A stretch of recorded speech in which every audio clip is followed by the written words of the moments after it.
Hello and welcome to this episode of Cosmic Crow Tarot, where today we're going to be unboxing and flipping through the Knight Waite Tarot deck created by Michelle Knight Waite.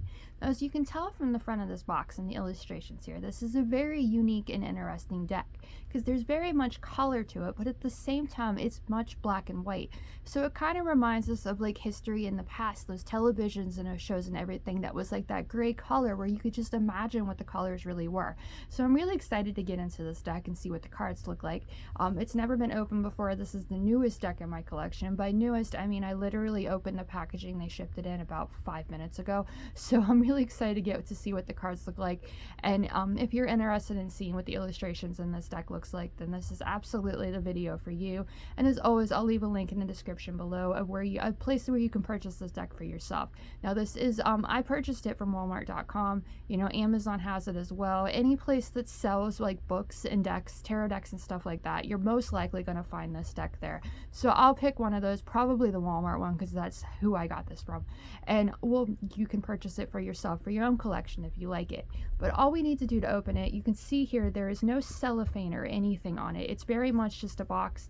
The box feels really, really nice. Like it's a very tough cardboard, so really awesome. Don't get it wet, then obviously it's not going to stand up for that. But all we have to do to get it open is take this little piece of plastic off of the front of it. There we go. And we'll see what the cards inside are set up as. Might be plastic around them that we'll have to get into. There is the little white book that comes with it. Now, when looking at this deck online, there is a hardcover book that goes along with it that is way more detailed like this. But if you've got like the intuitive knowledge and you've gotten other decks before, it should be rather easy to read with if you have an idea of the tarot already, where you might not need that book. But if you're fascinated with the illustrations and stuff and you want to learn more, then the guidebook, the hardcover one, might be something you're interested in. I know like the Deviant Moon Tarot, for example, Patrick Valencia, he made a separate book for it. It's a very, very, very detailed, large hardcover book that I recommend to anybody that's a fan of Deviant Moon Tarot. But we aren't here to talk about Deviant Moon and Patrick Valencia, though if that's something you're interested in, feel free to send me a message anytime. I can talk about that guy and his illustrations till the end of time. Just love them. But I love tarot decks in general, and that's why I collect them, and it's so fun to just get new decks and to look through them and to add them to your collection, because even if they have the same 78 cards, they have each card, each illustration. It might be the same illustration or the same card as another, but it gives you some more information than you might have had before. It sparks that intuition and those inspirational ideas and stuff from different deck to different deck that can like, I don't know, give you more information than you have before. So that's why I love collecting decks, because they can always teach you something new. Now you have the illustrations here. You can see the bunch. It's very much in plastic. I can sit here and dig on it all day, or we can just get right into it, which we have now. And you can see there the backgrounds are very much gold. Now technically these are not easily they're not like, you can tell whether it's reversed or upright, because when we turn it upside down, that moon is pointing down where it's pointing up the other way. But still beautiful, beautiful background on the backs of these cards. And then the gilded edges, the golden edges, should I say, the golden edges right there, they're absolutely beautiful. Like, it's so rare to find a deck, like more and more are coming out like this, but it's very rare, at least in my collection, to have those like foilized sides and the decks, and it just makes it so much prettier. And the cardstock there, it's extremely thick, so it's a very, very well made. Now I'm going to flip it over, and you can see right there we begin with the Fool. And so we're just going to go through the deck. You know, we're fools for new decks, we're fools for all these beautiful things, and that's what we're going to do. We're just going to flip through the deck and see all the different illustrations. And again, you're seeing at the same time that I am, because I've never looked at the illustrations in this deck except for the pictures, you know, of online of it, like when you're purchasing the deck. Like Amazon always shows those like single pictures of them, so I've seen a couple of them, but I definitely haven't seen all of them. So as every tarot deck begins, we begin with the Fool, and we have the illustration here, and she's got her dog, and she's standing there, she's ready to go into the ocean. Like a lot of times it's the cliff, you see the Fool standing there ready to go off, but this one has the ocean around it, and it's very interesting, and I really like this take on it. Like I said, when you have a different deck, like the different illustrations and everything of the same card, you learn more. Now as the waves are crashing onto this rock, it gives me the idea that she's facing that ocean of emotion, and that's what I call those emotions within, those waves that we have to overcome, those feelings of sadness, those feelings of depression, those happiness, the joy, all of the emotions. It's an ocean that we have to overcome.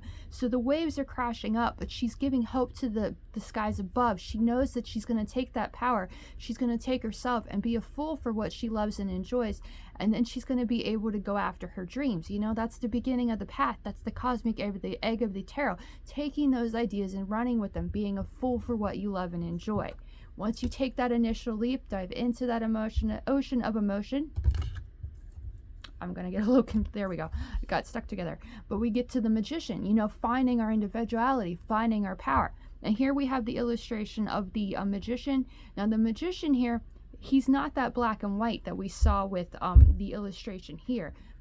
And the illustration here with like the black and white aesthetic of the person. So it kind of gives you like the inspiration and the idea just from this illustration. You know, the Magician is the one bringing color to the world.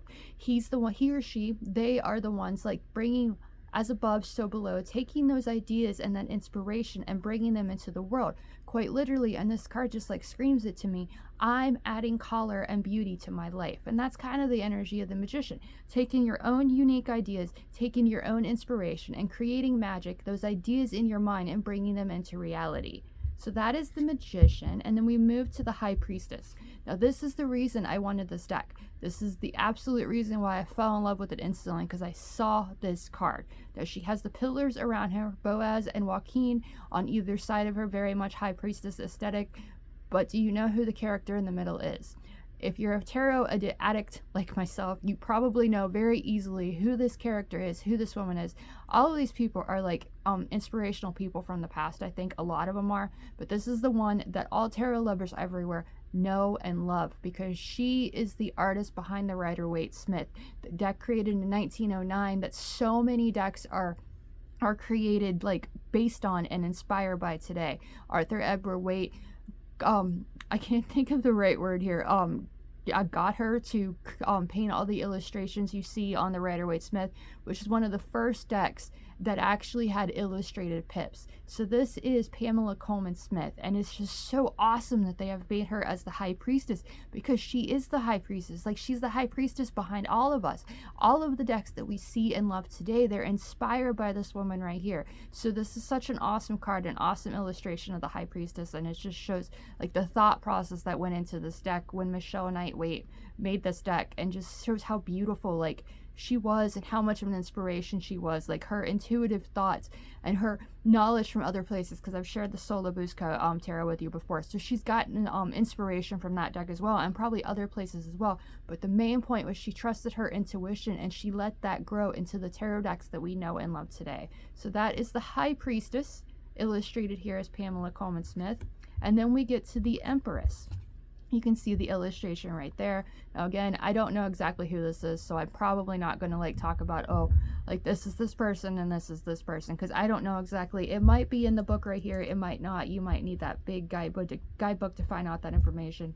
But illustrations are beautiful nonetheless, and it shows like the picture right there, like it's a Polaroid kind of picture, and that's really cool. Like all of those illustrations show that, but it's kind of part of the world and part of the Polaroid as well. So really interesting. You got the symbol for Venus right there, the 3 and everything. So Empress right there.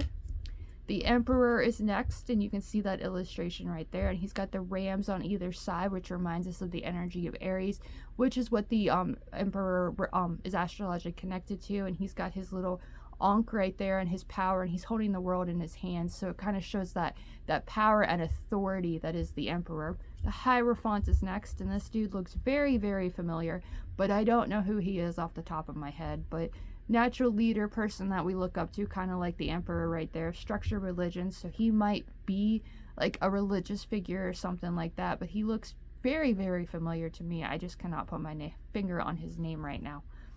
The Lovers is next, and you can see that illustration right there. And I love the fact that it seems to be 2 women in this illustration, because this screams love is love. It doesn't have to be a man and a woman. It doesn't have to be anything like that. It's who you love, who fills your heart with joy, who makes your heart sing, and you can just connect with them. That's what the Lovers is like. The main Lovers is all about. Love is love, loving yourself, You know, RuPaul always says, if you can't love yourself, how in the hell do you expect to love somebody else? So loving yourself first, and you can kind of get that energy too, like loving inward, taking that time to love yourself is going to help you love someone else too. But don't let somebody tell you who you should love or anything like that. Love who you want to love, and just be loving, have loving energy, and share it with the world. When we love one another and we share love with the world becomes a better place. So beautiful illustration there as well. And apparently we have two, so this is very, very interesting. The lovers with two women there. Okay, we've got three. That's so cool. So there's extra cards in this deck, and it shows that exact meaning. You know, love is love. You know, you can have two women loving each other, you could have a man and a woman loving each other, and you can have two men loving each other. And it just shows that when we're true to ourselves and we allow ourselves to love who we want to love, then the world is a better place for all, and love wins. So all three very, very similar illustrations, and it shows the three different ways we can love. So absolutely beautiful. And we have the Chariot next, and we have the illustration right there. Major Rider-Waite-Smith vibes right here with like the sphinxes on either side. It reminds me of the Chariot of that. Taking control and overcoming the obstacles so we can find our internal strength and the success and wealth that we deserve. So there's the Strength card. It has the character there, like she's already pregnant with new life. She's found that strength to face her inner demons. She has that strength to bring new life into the world. You got the Lion really right there, which reminds us it's astrologically connected to Leo. So cool little aspect right there. And we have the Hermit. Beautiful illustration there of a girl like got fairy. She has fairy wings and she has the light and everything. She's accepted who she is. She's taking that time to look within and really trust herself, and really taking the time to learn the secrets of her soul, all the things of her past that make her who she is, so she can take control, spin the wheel, and begin the next chapter of her story. And there we have the Wheel of Fortune.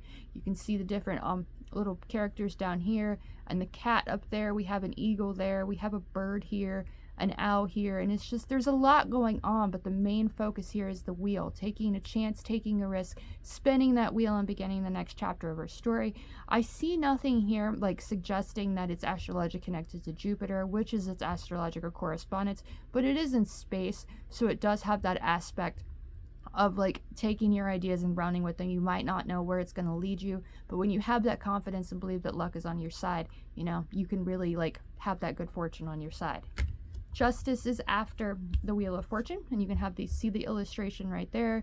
Taking back your power, being fair to yourself, balanced and in control. You know, she's got her sword of truth over here. She's got her scales over here.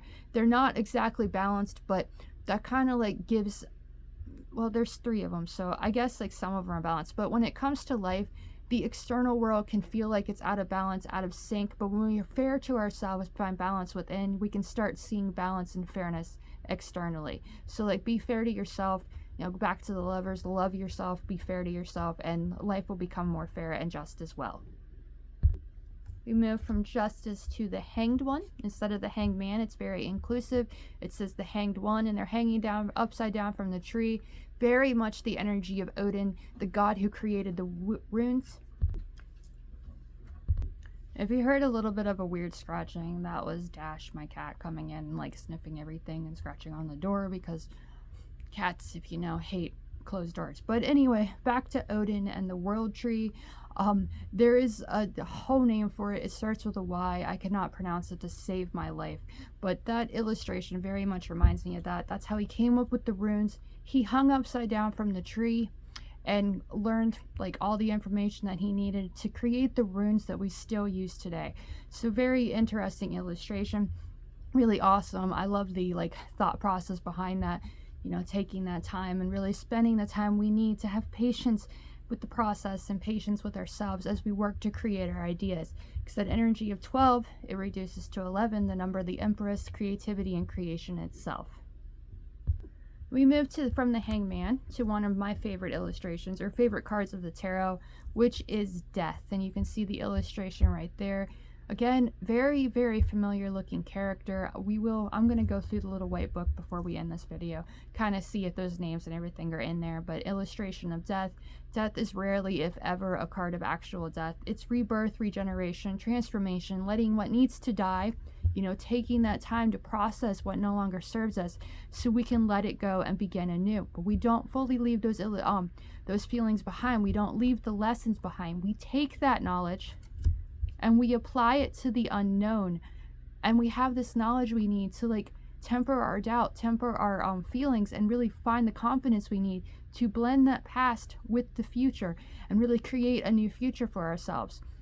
With that energy of 14, it reduces to 5, the number of the Hierophant, change and transformation, and it shows taking what we've learned as we let that die, taking that and applying it to the unknown so we can change our lives for the better. Again, a character that looks very, very, very familiar, but I cannot figure it. Like, I don't know who she is off the top of my head. But I love this illustration. I love the cosmic energy in the background, the water behind her, and everything. Like, this is astrologically connected to Sagittarius. You can't really tell that from the illustration. There's nothing saying that. But that, as a Sagittarius, I'm looking at this card and it's like, yeah, I love, love, love this illustration. Like, the character herself, she's beautiful. The background, that cosmic energy, galaxy energy, it's just absolutely beautiful, the colors they've used for this. Temperance is followed by the Devil, and you have the Devil illustration right there. And the character with the 2 characters below, very reminiscent of the Rider-Waite-Smith, you can see there, and the reds and everything. So very beautiful illustration. Again, cosmic, gorgeous, cosmic tarot. I am kind of obsessed. Like the James Webb Telescope and everything to that. I just love the galaxy aesthetics, like the different colors and everything in it. It's fascinating. Devil is followed by the Tower. So, you know, once you take all that knowledge and wisdom and you apply it to the unknown, if you give in to the vices and addictions, you know, like holding you back, making you feel like a prisoner, not moving forward, then there's a good chance that what you know is going to come to a collapsing end. And that's what the Tower is all about, the most feared card of the tarot.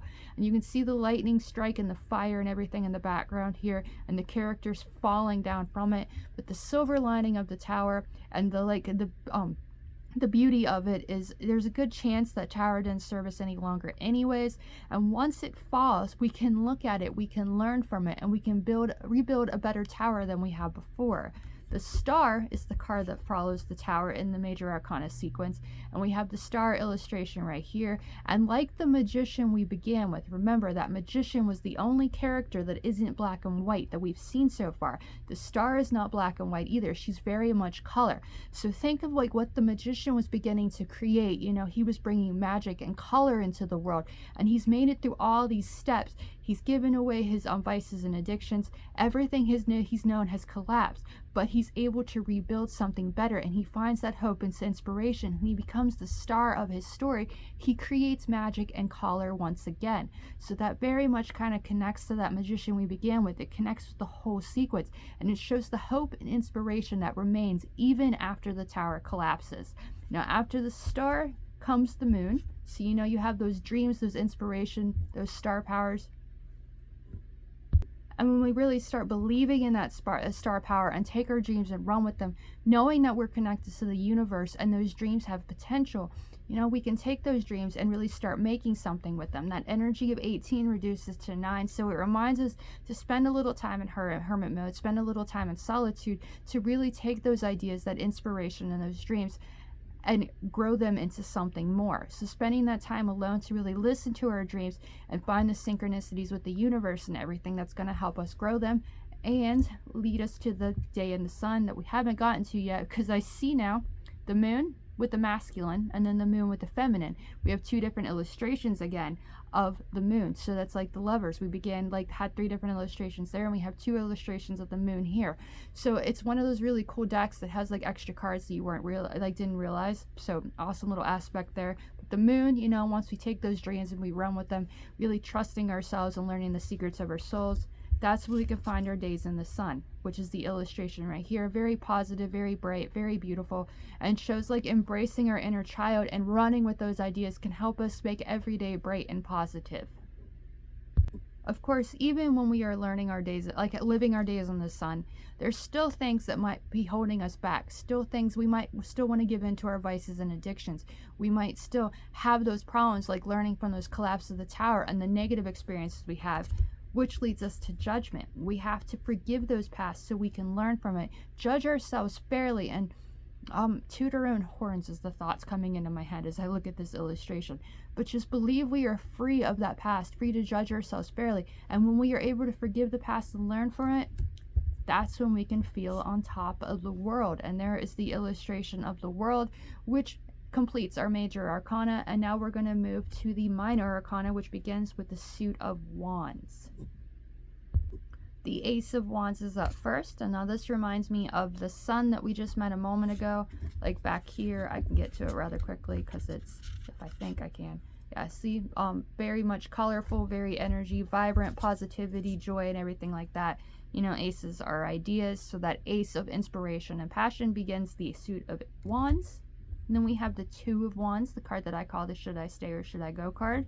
When we make that choice, you know, whether we should stay or should we go, or whether we should take those ideas that we're thinking about, we're passionate about, taking the one we're most passionate about and running with it, will lead us to the Three of Wands. And you have that illustration of the Three of Wands right there, followed by the Four of Wands, then the Five of Wands, and you can see very much Rider-Waite-Smith, arguments, conflicting passions, and stuff like that. The Six of Wands, the card of celebrating our victories. The way I see it is celebrating our victories, lighting that inner fire, no matter how small that victory might feel, still celebrating and appreciating the hard work we've done, reflecting on that, you know, six lovers, self-reflection, that kind of thing. Reflecting on it can give us the power to create even more lives that we're passionate about, find even more victories moving forward. The Seven of Wands, the illustration is right there, and that energy of the pink and the vibrant and the joy of the suit of wands, you know, reds, yellows, orange, fire, think that. So that's all kind of flowing through the suit of wands. And then we have the Eight of Wands right here. And I noticed like in the background, like right here on all these cards, there's the amethyst, it seems like growing up from the bottom. So that's a cool little touch right there. We have the Nine of Wands right here, followed by the Ten of Wands. Now this person looks way more in control than most illustrations of the Ten of Wands you see. It's Ten of Wands, it's feeling overwhelmed by all those passions that we've taken and stuff like that. But she seems to like have hers like in a nice little bunch. She's not going to lose them all. And she has the one, like the staff that she's using like a walking stick to lead her to where she wants to be. We had the Page of Wands next, and you have that illustration right there. The color has changed a little bit. You don't have that vibrant like orange and everything there, but it does reminisce of the color on this one. So you know, the blues, trusting logic as we begin our ideas perhaps. Page is followed by the Knight of Wands, and we have that spark of inspiration and the reds and yellows and everything in the background again. The Queen of Wands, beautiful illustration. I've always seen this queen as the queen, like a female in a man's world, like not being afraid to stand with the boys and showing them that women can be just as good, if not better, as men. So that is the illustration I get from this. Like she might even be Annie Oakley. She's giving me major Annie Oakley vibes, and Annie Oakley was like one of the best sharpshooter gun shooters of all time, and she was a woman, so she was very much that Queen of Wands energy that I always see about it, like that woman in a man's role, not being afraid to do what the boys do and show them she's just as good, if not better. And that brings us to the King of the Suits, the King of Wands, and you have that illustration right there, character riding the horse and everything. Again, familiar looking guy. I don't know who he is though. When we move to the Suits of Cups, beginning with the Ace of Cups, beautiful illustration of the Ace of Cups right there. You've even got little lotuses down on the bottom, so that's really pretty. Two of Cups, we have that illustration right there. You can see two girls again. They had the same emotional fulfillment, like the things that find them. It might be a romantic connection. It might not. It might be a partnership. You know, they both had the same emotional ideas and stuff like that. The same idea of what they want to make that ace. So they work together and collaborate on it. The Three of Cups, the card is celebrating and toasting our cups to each other. This is like the background here looks very much like the box there of the rainbows and everything. Then the Four of Cups follows that. After the celebration and getting drunk and partying and having fun with our friends, we might feel bored and uninterested in everything life has to offer. So that is that illustration right there, the card I like to call the boredom card. And you have like, it's very similar to that of the Rider-Waite-Smith. You've got the tree, you've got the girl kind of sitting there like, okay, I've even stacked these up, they're no longer interesting, looking very much at what no longer satisfies her, but not seeing the cup that's up there in the top. So really cool illustration of that. We move from the Four of Cups to the Five of Cups. You can see the illustration there. Now I really like this illustration because she is looking towards what she's lost, but she's already growing from it. She has wings back there, which reminds us of like change and transformation. What has died cannot be brought back, you know, with that energy of death coming back with that. Those 2 cups show the potential that still remain and the hope that there's something better on the horizon. So she's got her wings. She just needs to look away from what no longer exists, what no longer serves her, and see what remains, so she can fly free from that pain and change her life for the better. Because there's that energy of the 5, change and transformation. There's this 5 is followed by the 6 of cups, you know, learning from that pain, learning from the past, taking that knowledge with you and loving yourself because of it, loving yourself because you found that strength within to keep going, and connecting with your inner child, because the 6 of cups is very much a card of nostalgia, and you had that illustration right there.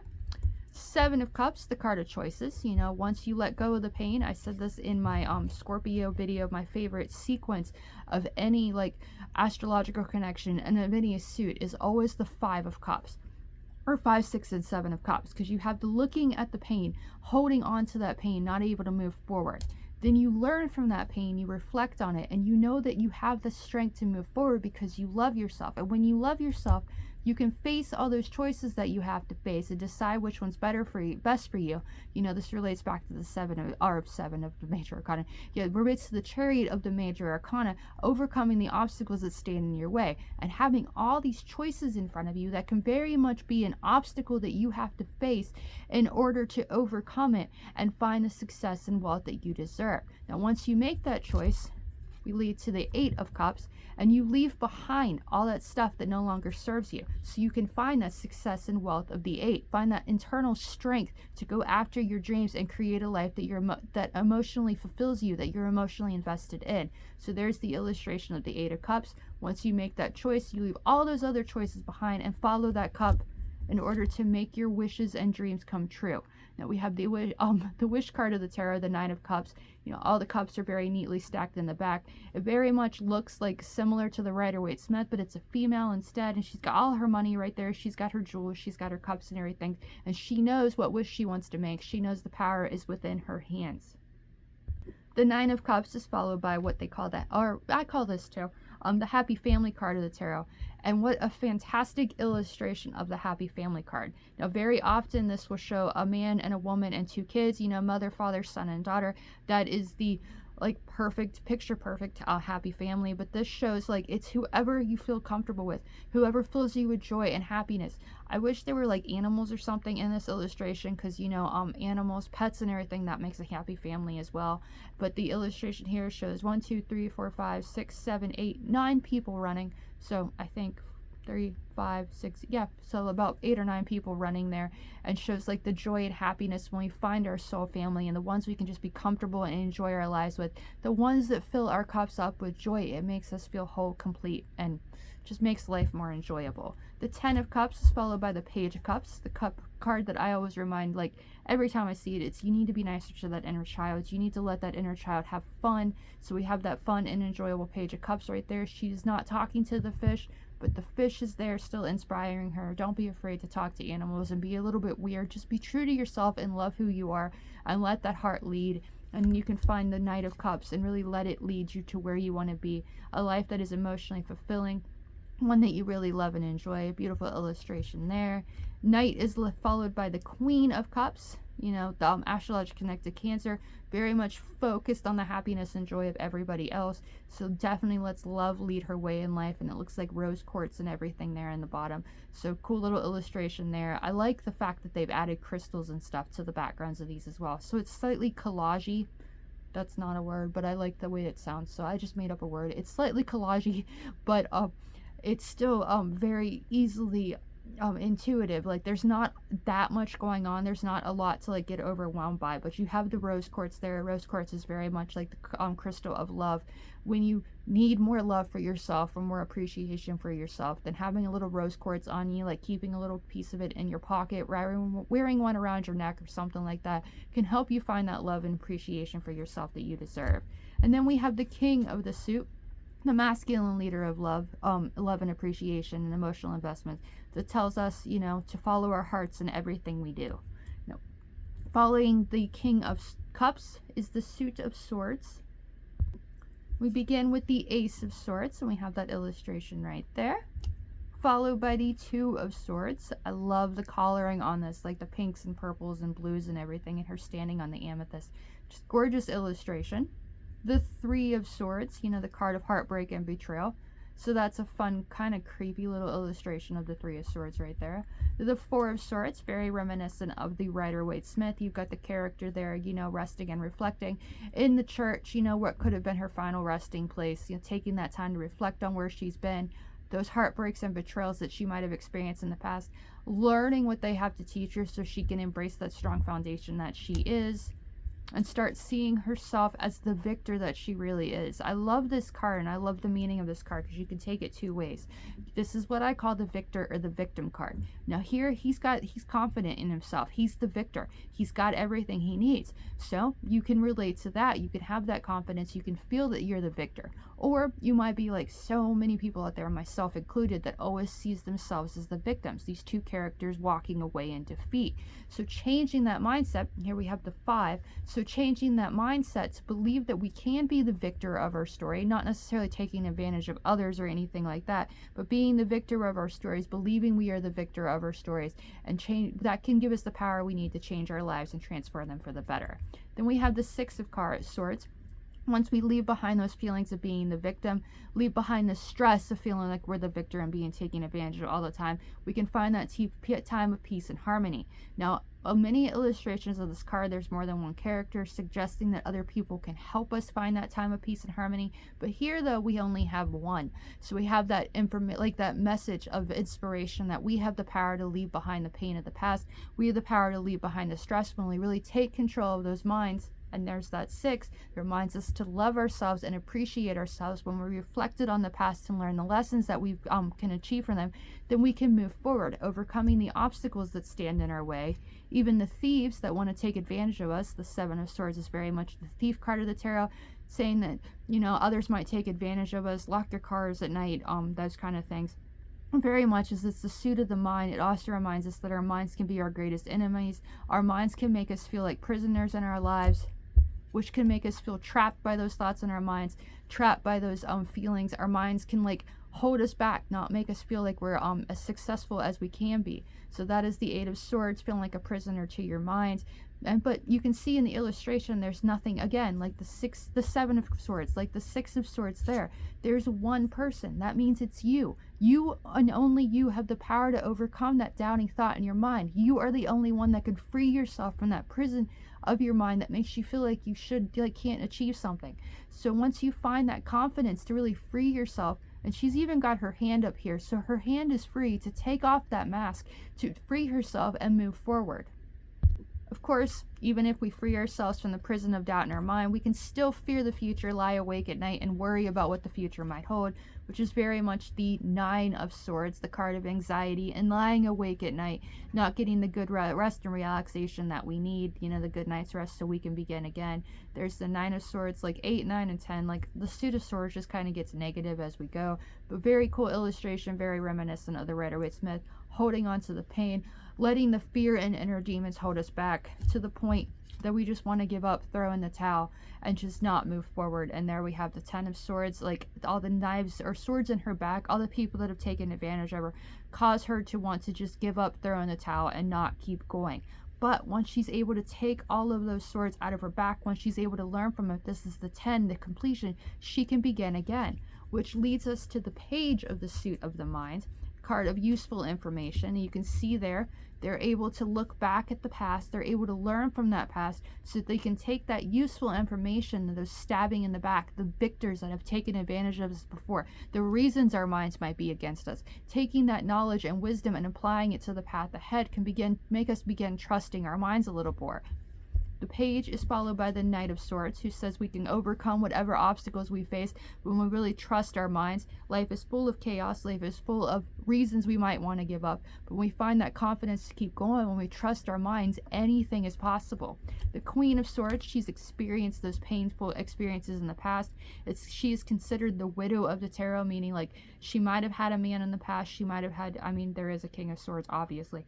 But she might not be with him. She might have, like, they might have had a heartbreak. Maybe the King of Swords and the Queen of Swords, the King of Swords cheated on the Queen of Swords, like betrayed her. So that's why she had that pain and heartbreak. But this is the Queen that has the confidence in the present because she's learned from those experiences. So even if you've had an experience that like made you want to give up, made you want to not trust yourself and trust your mind, taking that time to reflect on it, thinking back to that Four of Swords, rest and reflection, to start seeing yourself as worthy of the being the victor in your life can help you take that confidence, that lessons, and really trust yourself in your mind to go forward and lead in your life. Which leads us to the King of Swords, the logical leader that I always relate to the Vulcans of the Star Trek universe. And he even looks bored and uninterested almost, but he's staring directly at us as if suggesting that you have the power. Only you can take that mind and really trust yourself. And logically thinking, if you believe in yourself and love yourself, then you can trust your mind and take those ideas and really lead in life doing what you want to do. Now, this is the logical, like, King of the Court. So it does remind us that logic plays a huge part. The King of Cups told us to, like, love ourselves and let our hearts lead our way. But the King of Swords tells us, you know, logic has to play a part in our lives as well. And with the King of Swords leads us to the final suit in this deck, which has the Ace of Pentacles. You know, those ideas can possibly make us money, like the potential for financial success with that Ace of Pentacles. Then the Two of Pentacles, a card of balance, and you can see there they've got jugglers, so that's really cool. They're like getting ready to juggle as they look at their ideas. Now I'm gonna do a shout out here for my favorite juggler. He's got a YouTube video as well. I'll even leave a link in the description below of where you can follow him, because he's like the best juggler I've ever seen. If you're local, like West Virginia, around like North Central West Virginia, you might have seen him. This guy that just like dresses in bright colors and stuff and juggles. He's so good. His name is Juggling Johnny. So if you're happy to watch this Juggling Johnny, this card very much reminds me of you taking those ideas, balancing that with what you need to do as well, like letting that passion and that enthusiasm for what you love to do, balancing that so you can like make money with what else you need to do as well. It's just like shows that power, like when you take your passion and you really practice it and grow it, you can become very, very successful with it. The Three of Pentacles is next, and you can see that illustration there. Beautiful stained glass and everything in the background. And usually there's more than one character here, but there's only one here. So it kind of shows that we have the power to create the lives that we want, to take those ideas and grow them when we're really focused on what we want to create. Four of Pentacles is next, and we have that illustration right there, followed by the Five of Pentacles. Now, like very similar to the Rider-Waite-Smith, you have the illustration in the back, but they seem to be looking around, suggesting that they know that they have the power to change their lives for the better. And again, that's the Five, so it relates to change and transformation. Followed by the Six of Pentacles, and you can see them all dancing and enjoying themselves. So, because they're fair to each other, they share their gifts with the world. So that is the card. That is very much the energy of the Six of Pentacles. What I like to call the sharing is caring card. Followed by the Seven of Pentacles, of like having patience with yourself and patience with the process. Again, character looks very, very familiar. Can't put my my finger on it. If the book over here doesn't actually say it, there's a good chance, I think this might work, I cannot guarantee it, that if you took this and you did like a Google search image, you might find out who the characters are. But, you know, having patience with the process, it's very much reminiscent of the Rider-Waite-Smith again. Awesome illustration there. Followed by the Eight of the Suit of Material Happiness and Financial Success. Hard work and effort will lead you to the success and wealth that you deserve. You know, practice makes perfect. All those pentacles look similar, but he's getting better and better as he does it. So that's an awesome illustration of that. Followed by the Nine of Pentacles, the successful individual, very much the successful woman. You know, those ideas that you have, don't be afraid. Like all the aces represent those ideas in your mind. That Fool represents leaping off the cliff and taking those ideas and running with them. When we find that confidence in ourselves, we find that belief, and we're willing to put in that hard work and effort to achieve our goals, then we can be the successful person that can buy whatever they want because they've earned it. Then Nine of Pentacles is followed by the Ten of Pentacles, and we have that illustration right there. Very much a card of generations of family coming together to celebrate, or my personal favorite meaning of it, the blood that flows through our veins, our ancestors, even our past lives and the generations that have come before. That energy of the Ten of Pentacles, taking all of that knowledge of the ones of the past, knowing that they've succeeded and letting that inspire us that we can succeed too, can help us achieve our goals. Ten of Pentacles is followed by the Page of Pentacles.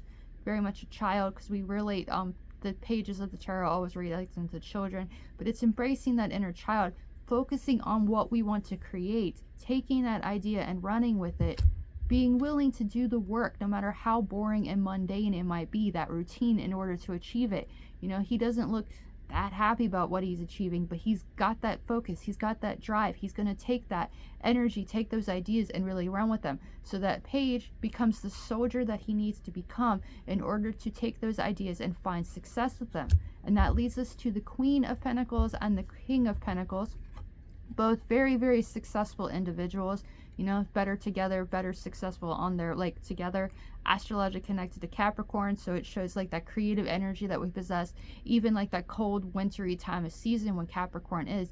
We can manifest and we can grow our ideas and be financially successful and materialistically comfortable in our lives. We really have compassion for ourselves, because that Queen energy tells us to have compassion for ourselves and really focus on what we want to achieve. Be nice to others, be nice to ourselves, and really feel comfortable and safe in our lives can help us become the queens that we need to be, and help us be the kings that we need to be feel successful and in control. Astrology connects us to the zodiac sign of Taurus, sustained, fixated, and focused on what you want to achieve, embracing that inner bull that isn't afraid to do something, isn't afraid to put in the hard work and effort to achieve their goals. That's going to help you succeed at whatever you want to succeed at. So that is the entire deck of the Knight Waite Tarot, created by Michelle Knight Waite. The illustrations and everything, I showed you the background and everything already. So now we're going to dig into the guidebook a little bit. I'm just going to open it up and kind of look into it. You can see there are the mages, like the first page, hello gorgeous soul, and you have the information over here. We go through it and it kind of shows like the different meanings of the cards and everything. You know, the Fool is up there. It doesn't say who the Fool is. It doesn't say who the High Priestess or anything is. So you're on your own kind of about that, unless you get that extra book, that hardcover guidebook that they offer as well. It's the same price. I think the deck itself is $17.99 and that guidebook is $17.99 as well. So if you want to know who the characters are, then I guess you have to get that book. Or like I said during some part of this video, if you took the illustration and you shared it, like I just picked the Three of Cups. If you share the illustrations in a Google search image, you might be able to find out who the characters are. I cannot guarantee that for sure, but this is an absolutely gorgeous deck. It's so unique, like the way they did the cards, and it's just so beautiful. I'm so excited to add it to my collection. As always, if you are in love with this deck and you want to see what it has to share with you, then feel free to comment on this video. Send me a message on any of my socials. All of that information will be in a link down below in the description box. You can book a reading directly on my website. Just specifically ask if you want this deck for a reading. You can get a reading with any decks in my collection. I'm really excited to add this to my collection. You'll be seeing it on the socials very, very soon. It might even be later today, like as this video comes out. But that was a quick look. Well, I guess it wasn't that quick, but that was a flip through of the Knight Waite Tarot deck created by Michelle Knight Waite. I truly hope that you enjoyed watching this video. I know I definitely enjoyed looking through the cards. I hope you did as well. As always, I want to thank you very much for watching. I greatly appreciate it. I hope you enjoyed the video, and I'll see you again in the next one.